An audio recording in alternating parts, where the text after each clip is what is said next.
How are you? Beta, today we have to continue our chapter number 4 of this chapter. In our last class, we were discussing the educational condition in Pakistan. ठीक है कि what are the conditions of education in Pakistan? We were discussing it. Now today we have to start educational structure of Pakistan. Pakistan का educational structure क्या है, पाकिस्तान का तालीमी ढांचा क्या है. तो educational structure of Pakistan divided into following stages. तो जो एजुकेशनल स्ट्रक्चर ऑफ पाकिस्तान है, it has been divided into three stages. It has been divided into 3 groups. तो first group is prep and primary education. तो फर्स्ट ऑफ ऑल जो education है before class 1 is called prep education. ठीक है, और this usually includes children age between 3 and 4. 3 से 4 साल के बच्चों के दरमियान ये शुरू होती है. And from class 1 to class 5 it is called primary education. तो ये क्वेश्चन अक्सर आ जाता है कि प्राइमरी एजुकेशन जो है वो क्या है. तो primary education starts from class 1 and it goes up to class 5. So from class 1 to class 5 is a primary education, and this education has been imparted in primary schools and masjid schools. और ये education जो है basically इन ये primary schools में दी जाती है, और या फिर मस्जिद में जो स्कूल्स बनाए जाते हैं, जो मकतब होते हैं, जो मस्जिद स्कूल्स होते हैं, उनमें भी जो हमारे टाउन्स हैं, विलेजेस हैं, या छोटे शहर है, इवन बड़े शहरों में भी मस्जिदों में भी जो ये तालीम जो है वो इम्पार्ट होती है.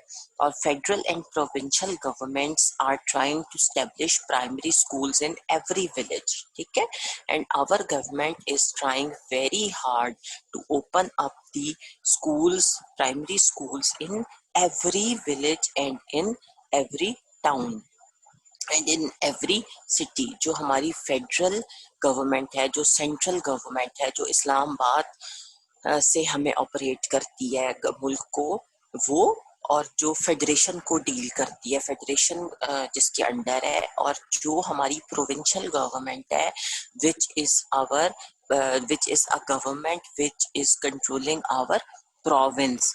तो वो दोनों गवर्नमेंट्स जो हैं, they are trying hard to establish new primary schools in every village.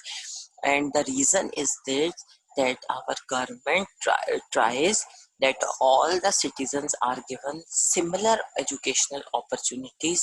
के हमारे जितने भी citizens हैं, they should get the equal opportunity of getting education, of being educated. उसके बाद सेकंड नंबर पे आते हैं our middle, secondary and higher education. जो हमारी मिडिल क्लास एजुकेशन है, जो हमारी हायर एजुकेशन है, और जो सेकेंडरी एजुकेशन है, वो क्या है. तो पाकिस्तान में जो मिडिल एजुकेशन है, it is from class 6 to class 8. जो हमारी क्लास 6 से क्लास 8 तक की एजुकेशन है, it is called our middle education. और सेकेंडरी एजुकेशन जो है, it is from class 9 to class 10th. और जो क्लास 9 टू क्लास 10th हमारी एजुकेशन है, it has been called our secondary education. ये क्वेश्चन काफी आता है कि हमारी सेकेंडरी एजुकेशन जो है वो क्या है, और वो किन क्लासेस पर कंप्राइज्ड है. तो हमारी सेकेंडरी एजुकेशन जो है वो क्लास 9 और 10th उसमें इंक्लूडेड है. और higher education, higher secondary education जो है, it comprises from class 11 and class 12. और जो हायर, ये आपने याद रखना है, सेकेंडरी एजुकेशन जो है वो 9-10th है, हायर सेकेंडरी एजुकेशन है 11th और 12th, जिसे हम फर्स्ट ईयर और सेकेंड ईयर बोलते हैं. और आपको अक्सर कुछ स्कूलों के बाहर ये लिखा हुआ मिलेगा कि जिस तरह अलीगढ़ पब्लिक स्कूल्स से up till secondary and higher secondary education, ठीक है। तो उसमें 9th-10th और 11th-10th दोनों होते हैं, लेकिन जिसमें सिर्फ 9th-10th की एजुकेशन होती है वो सेकेंडरी एजुकेशन होती है, ठीक है। ये क्वेश्चन काफी आता है कि सेकेंडरी एजुकेशन जो है वो क्या है। एंड हायर सेकेंडरी एजुकेशन जो है has a course duration of 2 years in which the courses taught are, और जो हमारा सेकेंडरी तो आपको पता ही है ना, because you are in class 10th, तो you are in on a secondary level.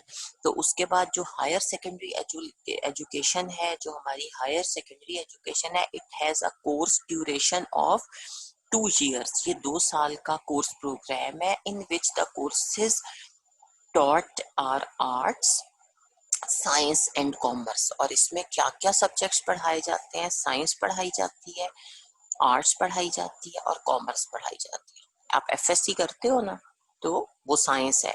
फिर आप आर्ट्स के सब्जेक्ट रख लेते हो, लाइक आप एजुकेशन रख लेते हो, आप साइकोलॉजी रख लेते हो, स्टैट्स रख लेते हो, आप इंग्लिश लिटरेचर रख लेते हो, उर्दू लिटरेचर, फिलोसफी, ये सब सब्जेक्ट्स जो हैं ये comes into the category of arts. Sciences क्या है? First year second year FSc. उसके बाद कॉमर्स है, जिस तरह आप आई कॉम कर लेते हो, बी कॉम कर लेते हो, तो ये आपके कॉमर्स सब्जेक्ट हैं जो डील करते हैं बेसिकली विद योर बिजनेस, ठीक है। और the class 5 and 8 exams are held under the supervision of ministry of education.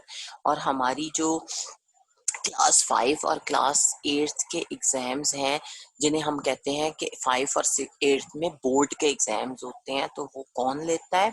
वो हमारी मिनिस्ट्री ऑफ एजुकेशन की सुपरविजन के अंदर होते हैं। और exams of 9th to class 11, हमारे 9th के, 10th के, 11th और 12th के जो एग्जाम्स हैं, they are held under the supervision of board of intermediate and secondary education. तो हमारी 9th-10th और 11th-12th यानी कि फर्स्ट ईयर सेकेंड ईयर, इनके एक पेपर्स जो हैं ये कौन लेता है? ये under the supervision of the board of intermediate and secondary education जो हमारी है उसके अंडर ये एग्जाम्स होते हैं। उसके बाद थर्ड लेवल, जो हमारा थर्ड स्टेज है of our educational structure, that is a university education, जिसे हम हायर एजुकेशन बोलते हैं। और it starts from BA, ठीक है। After higher secondary the university education commences, तो हम यूनिवर्सिटी स्टेट जो हमारी एजुकेशन है, it commences after our higher secondary education. और many universities in the country have been established for education of this level. और बहुत मैनी यूनिवर्सिटीज जो हैं, बहुत सारी यूनिवर्सिटीज जो हैं हमारे मुल्क में, हमारी कंट्री में, वो बनी हुई हैं for the education of this level. तो for the university education we have many universities, many colleges in our country, और there are many types of university education, ठीक है। और यूनिवर्सिटी एजुकेशन भी कोई एक तरह की नहीं होती, it has many types.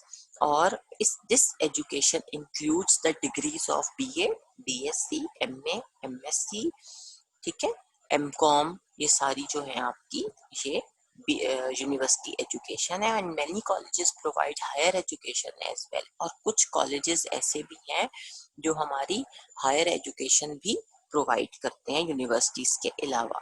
And for professional studies have to get admission, students have to get admission to professional colleges। और कुछ students, there are few students who wants to get professional education, so those students after their FSC they have to take admission in some professional colleges, like some students want to do medical, some students want to do engineering, so after their FSC these students have to take admission in, those who want to become doctor they have to take admission in medical college, those who want to do engineering they have to get admission in engineering college, ठीक है।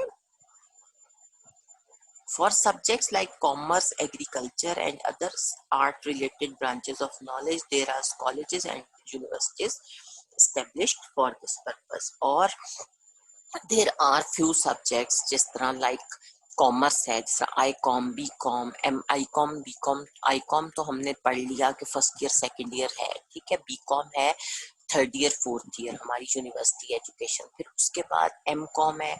तो ये कुछ colleges हैं, universities हैं जो हमारी education जो है arts related subjects like commerce and agriculture वगैरह उसके लिए खास जो है वो काम कर रही हैं मुल्क में।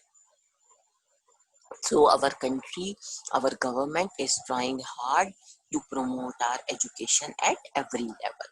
ठीक हो गया। अब ये तीनों आपने स्टेजेस पढ़ लिए हैं। ये क्वेश्चन अक्सर आ भी जाता है कि व्हाट इज, शॉर्ट आंसर्स में आ जाएगा व्हाट इज यूनिवर्सिटी एजुकेशन, या फिर what is secondary and higher secondary education, और ये कभी कभी लॉन्ग आंसर्स में भी आ जाता है।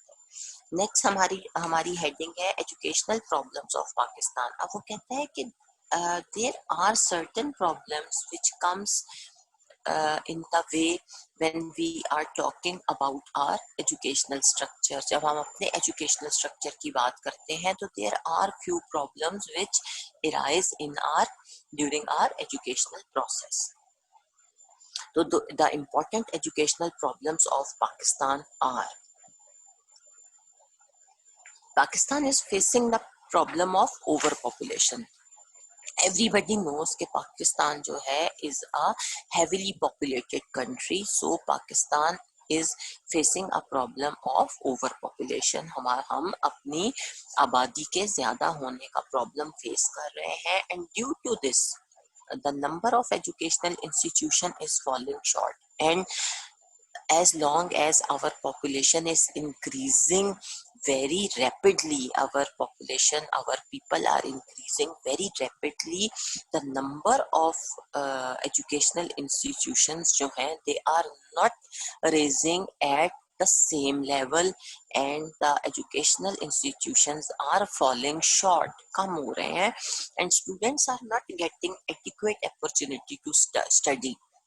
और चूंकि our population is raising very rapidly, तो all the students are not getting proper opportunities to study, or the majority of students in Pakistan because belong to a poor families and middle class families, so poor parents are unable to send their children in schools due to their bad economic conditions, क्योंकि उनके resources इतने नहीं होते, they are not sound and safe economically, so many parents are unable to send their children for education, and this leads to a low literacy rate। और यही reason है parents के poor economic condition का कि बहुत सारे लोग जो हैं they are unable to send their children to the schools because they don't afford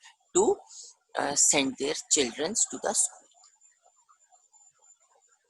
उसके बाद सेकंड हमारा जो प्रॉब्लम है पाकिस्तान का एजुकेशनल, वो है कि healthy extra curricular activities, sports, debates, poetry, recitation, speeches, seminars and study tours help in the moral upbringing and personality development of students। तो हमारे स्टूडेंट्स के लिए जो हेल्दी एक्टिविटीज हैं बहुत ज़्यादा, जो जिसे हम सेहतमंदाना एक्स्ट्रा करिकुलर एक्टिविटीज़ बोलते हैं, जो गैर निसाबी सरगर्मियाँ होती हैं। एक्स्ट्रा करिकुलर एक्टिविटीज़ कौन सी होती हैं? एक्स्ट्रा करिकुलर एक्टिविटीज़ होती हैं जो हमारे सिलेबस में इंक्लूडेड नहीं होती। These activities are not included in our educational syllabus, but they help students, they help children to improve their personalities, to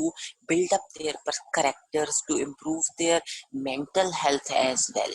तो इन एक्स्ट्रा करिकुलर एक्टिविटीज से हमारे बच्चे जो हैं वो अपने आप को मजबूत महसूस करते हैं, ज़हनी तौर पर ज़्यादा बेहतर फील करते हैं।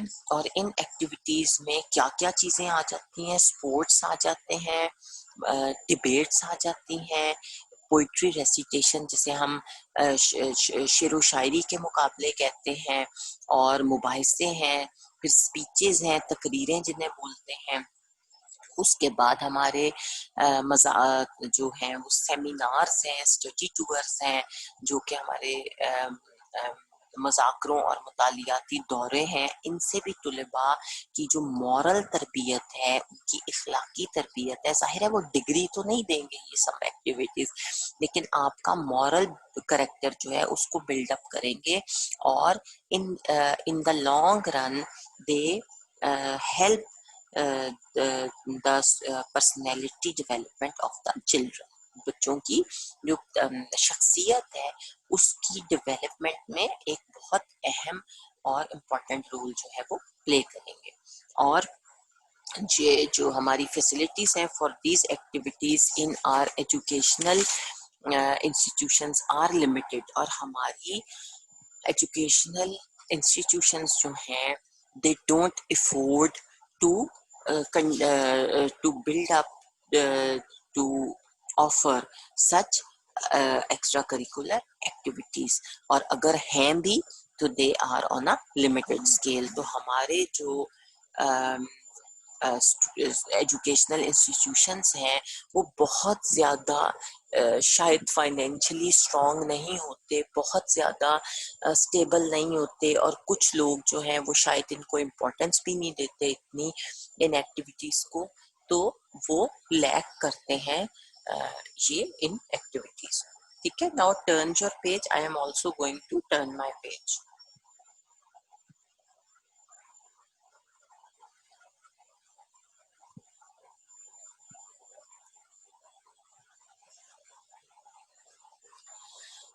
ठीक हो गया बेटा?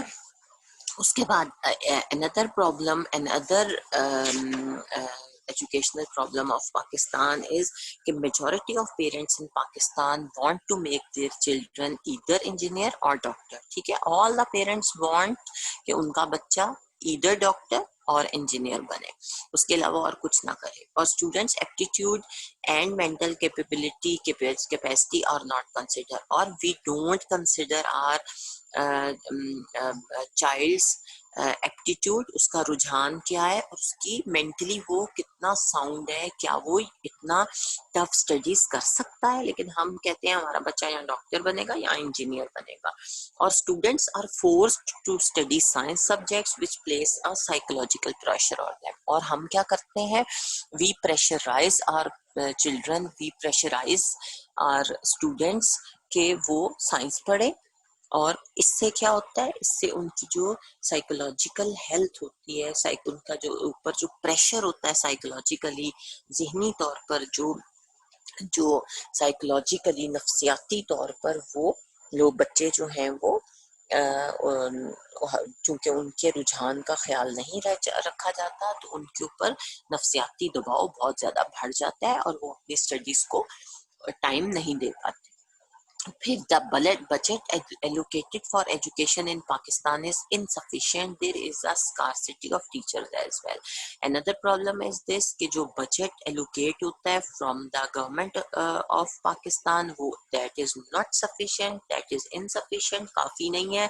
और उसकी और एक और problem जो है that is a scarcity of teacher, जो teachers की कमी है वो भी बहुत ज्यादा इसके रास्ते में आती है एजुकेशन के इम्प्रूवमेंट के सिलसिले में, क्योंकि हमारे पास हम जनरली टीचिंग जो है that is a very top level profession, लेकिन हम कहते हैं जिसके पास करने को कुछ नहीं है वो टीचिंग कर ले, तो इसकी वजह से हमारी टीचिंग इफेक्ट होती है।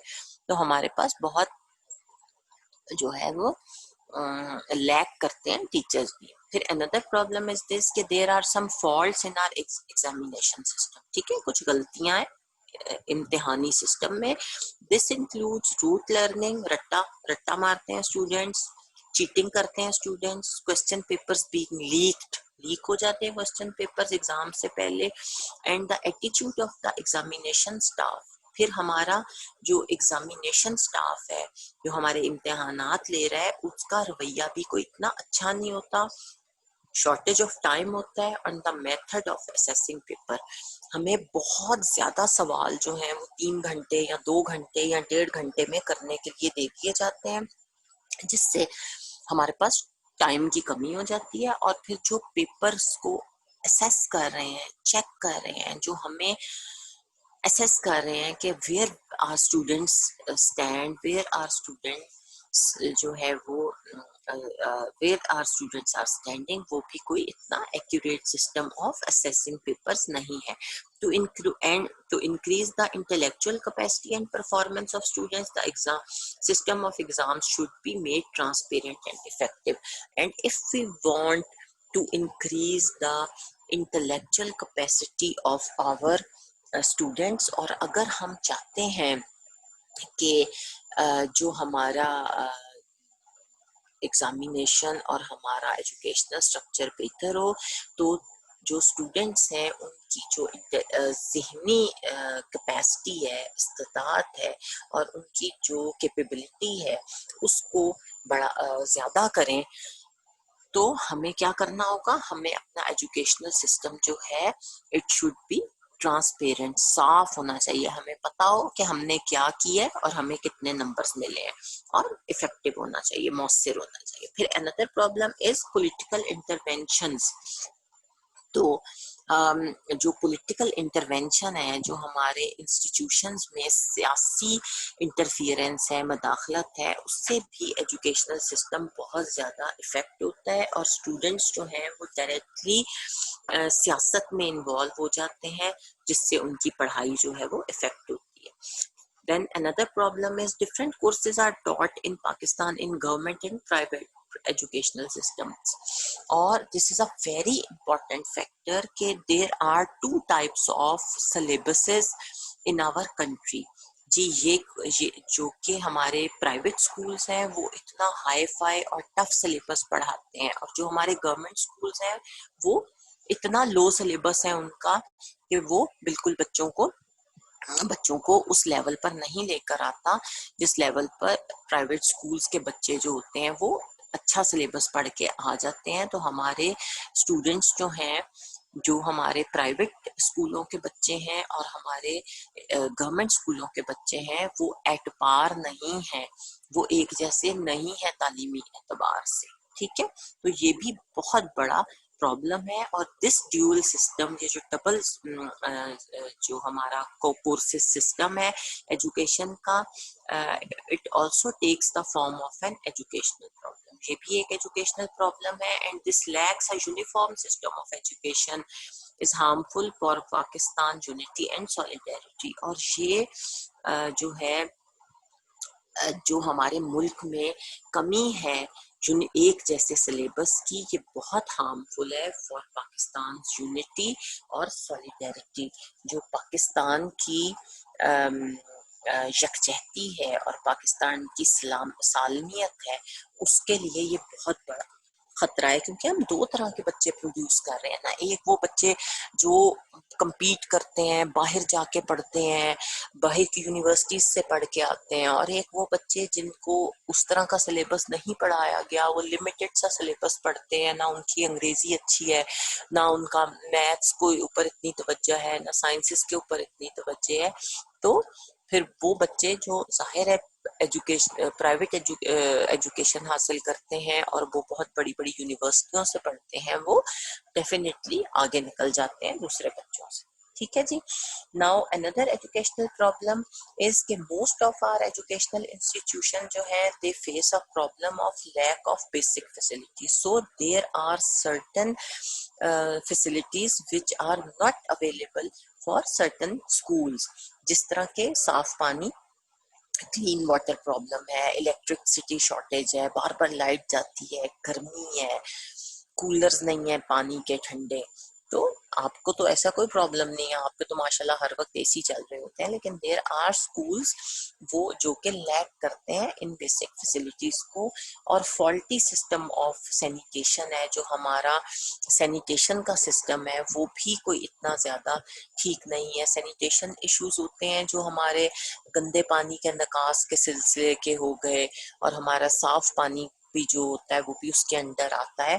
तो ये पानी के प्रॉब्लम्स जो हैं ये हमारे ये भी बहुत ज़्यादा बाज़ दफ़ा प्रॉब्लम क्रिएट करते हैं फॉर आर एजुकेशनल इंस्टीट्यूशंस। फिर हॉस्टल्स हैं, ट्रांसपोर्ट प्रॉब्लम्स हैं, बहुत सारे बच्चे जो हैं वो दूर दराज शहरों से आए होते हैं तो दे नीड हॉस्टल्स। तो बहुत सारे स्कूल्स जो हैं वो हॉस्टल्स उनके पास नहीं है, ट्रांसपोर्ट प्रॉब्लम होती है बच्चों को, और many students are deprived of education due to these problems. और इन प्रॉब्लम्स की वजह से there are many students who are unable to continue their education, ठीक है, who are deprived of getting education। तो ये हमारे प्रॉब्लम्स थे। अब हमारा नेक्स्ट हेडिंग है हमारी क्या सजेशंस हैं गवर्नमेंट के लिए कि वो सॉल्व कर दे इन एजुकेशनल प्रॉब्लम्स को। तो कुछ सजेशंस हैं जिनसे ये प्रॉब्लम्स we can solve। पहला है जी, keeping in view the requirement of the increasing population, new educational institutions should be set up, the budget allocation for education should be increased। अच्छा, अब आपने एक बात को याद रखना है कि जितने हमने प्रॉब्लम्स पढ़े हैं ना सारे, if we will sort them out, अगर हम इन प्रॉब्लम्स का हल निकाल लेंगे, इनको सॉर्ट आउट कर लेंगे, तो वही हमारी सजेशंस हैं। हम एक एक प्रॉब्लम देखते जाएं और हम कहते जाएं कि इस प्रॉब्लम को हम सॉर्ट आउट कर लें, इस प्रॉब्लम को हम ठीक कर लें, तो वो हमारे सजेशंस हो जाएंगे of improving our educational system. तो पहला हमने पढ़ा था ओवर पॉपुलेशन का मसला। तो हमारा पहला सोल्यूशन जो है वो ये है कि हम अगर अपनी इंक्रीजिंग पॉपुलेशन जो है उसको देखते हुए न्यू एजुकेशनल इंस्टीट्यूशंस सेटअप करेंगे, हमें करने चाहिए, और हम अपनी गवर्नमेंट जो है वो हायर बजट्स, ज़्यादा पैसा जो है वो इन अपने एजुकेशनल इंस्टीट्यूशंस को देगी फॉर एजुकेशन, तो हमारा एजुकेशनल सिस्टम इम्प्रूव करेगा, ठीक है। फिर यूनिफॉर्म सिस्टम ऑफ एजुकेशन होना चाहिए इन होल कंट्री, पूरे मुल्क में बच्चों का सिलेबस जो है वो एक जैसा होना चाहिए। कोई प्राइवेट और कोई गवर्नमेंट स्कूल्स का सिलेबस जो है वो दो तरह का नहीं होना चाहिए, बल्कि सिलेबस शुड बी सिमिलर। फिर एग्जामिनेशन सिस्टम सही होना चाहिए, चीटिंग एंड अनफेयर मीन्स जो है उन्हें चेक करना चाहिए, these means should not be promoted।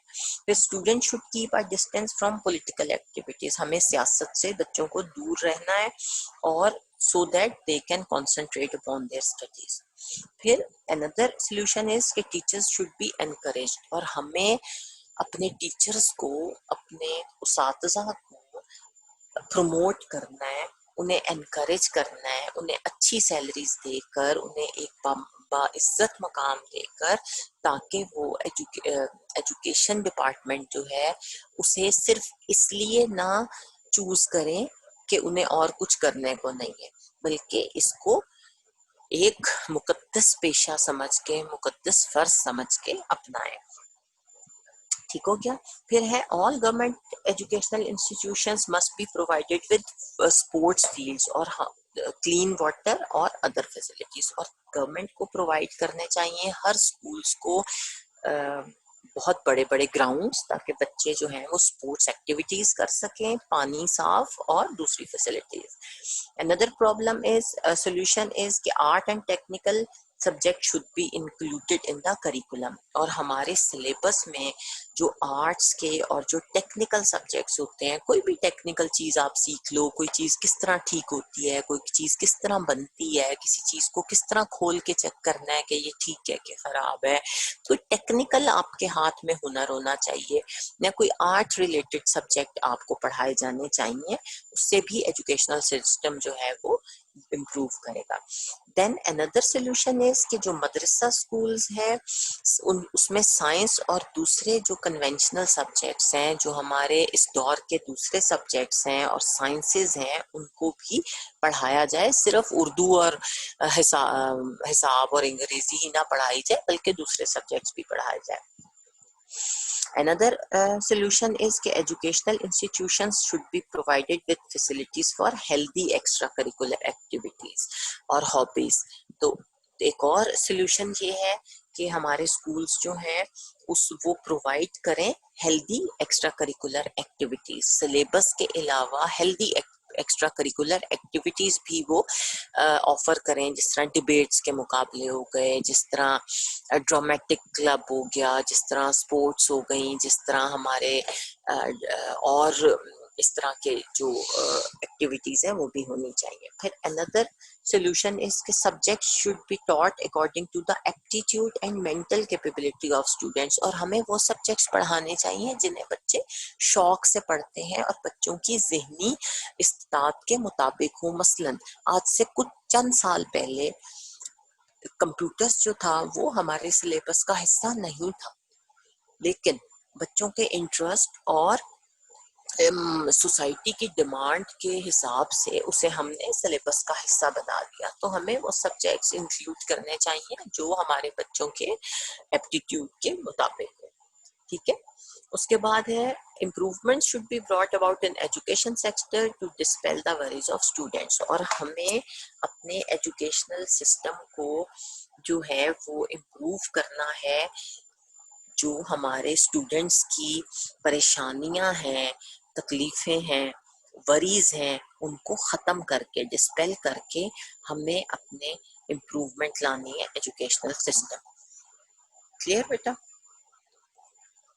उसके बाद है कि हमारे गवर्नमेंट मेजर्स क्या हैं.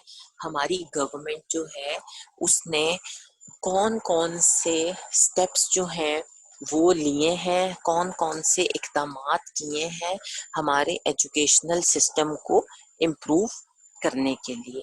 तो हमारे जो गवर्नमेंट के इदारे हैं, हमारी जो हुकूमत है, उन्होंने कौन कौन से इक़दामात किए हैं to improve our educational system.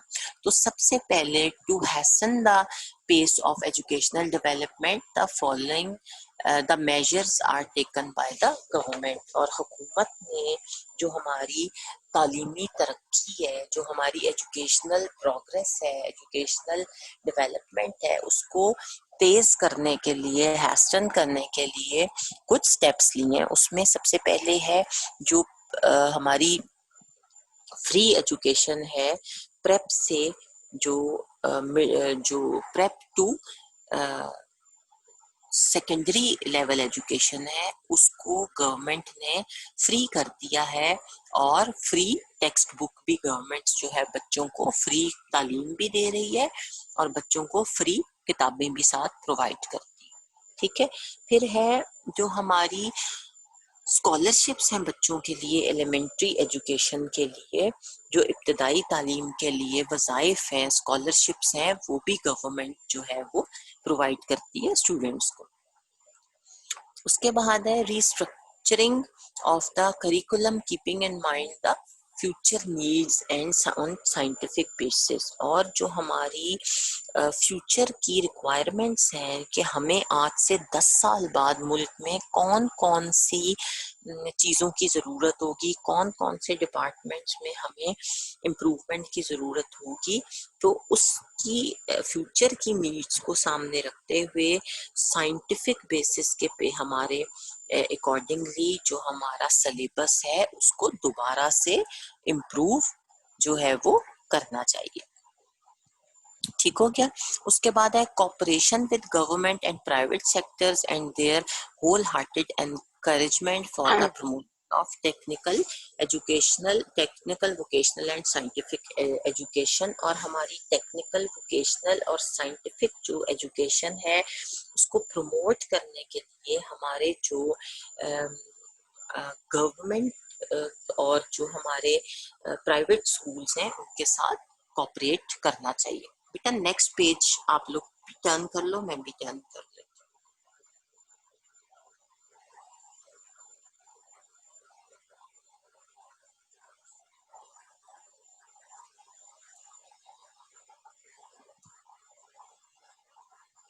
ठीक हो गया. उसके बाद है जो improving the standard of higher education for socio economic development, और हमारी जो समाजी और माशी तरक्की है, जो हमारी सोशल और इकोनॉमिक प्रोग्रेस है, उसके लिए जो हायर एजुकेशन है उसके स्टैंडर्ड में इम्प्रूवमेंट लानी होगी, उसके स्टैंडर्ड में बेहतरी जो है वो लानी पड़ेगी। हमें इम्प्रूव करने पड़ेंगे अपने standards of higher education for our social and economic development. हमारे मुल्क के जो सोशल कंडीशंस हैं, हमारा मुल्क में लोग किस तरह रह रहे हैं, क्या उनकी सोशल कंडीशंस हैं, और इकोनॉमिक डेवलपमेंट किस तरह हो रही है, फाइनेंशियली हम किस तरह डेवलप कर रहे हैं, उसके स्टैंडर्ड्स को भी इम्प्रूव करना होगा। फिर है establishment of more and more universities for higher education at government and private level, और हमें ज्यादा से ज्यादा more and more we should establish more and more universities for higher education.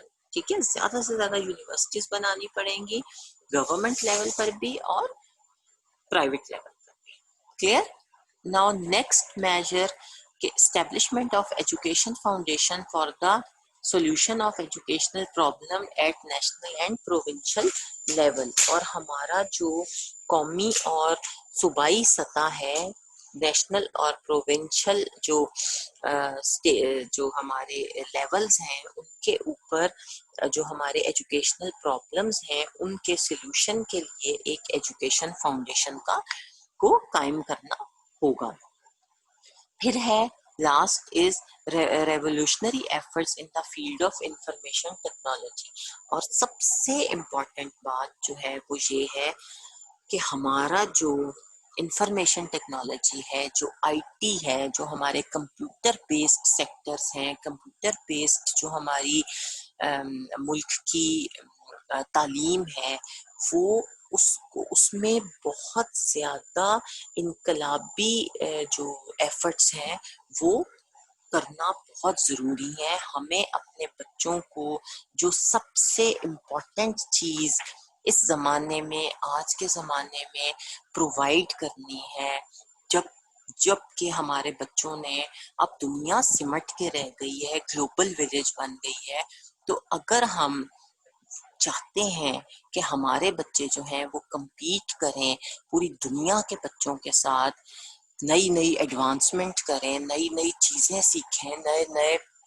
Subjects पढ़ें, नई नई चीज़ें पढ़ें, तो हमें सबसे पहले अपने बच्चों को कंप्यूटर का, ये नहीं कि कंप्यूटर पे पबजी खेलनी है और गेम्स खेलनी है, नहीं, हमें कंप्यूटर को उसके सही मीनिंग में बच्चों को इंट्रोड्यूस कराना है, और हमें आईटी की तालीम जो है उसको आम करना है, उसको कॉमन करना है, और बच्चों को हमें गवर्नमेंट लेवल पर ये चीज़ जो है, ये इसका स्टेप लेना है कि हम अपने बच्चों को जो आईटी की तालीम है उसकी तरफ डाइवर्ट करें, आईटी की तालीम जो है वो बच्चों को प्रोवाइड करें, और बच्चे जो हैं वो आईटी की तालीम हासिल करें और बहुत ज़्यादा जो है वो उसमें एक्सेल करें। ठीक हो गया? Now it's the end of our today's lecture. इंशाल्लाह day after tomorrow we will start our next heading, that is health condition in Pakistan। Pakistan में हमारी जो सेहत के मसाइल हैं, हमारी सेहत है वो किस तरह काम करती है, वो क्या उसके इफेक्ट्स हैं, और किस तरह वो जो है वो काम कर रही है। ओके बेटा, अल्लाह हाफिज, टिल डे आफ्टर टुमारो, अल्लाह हाफिज।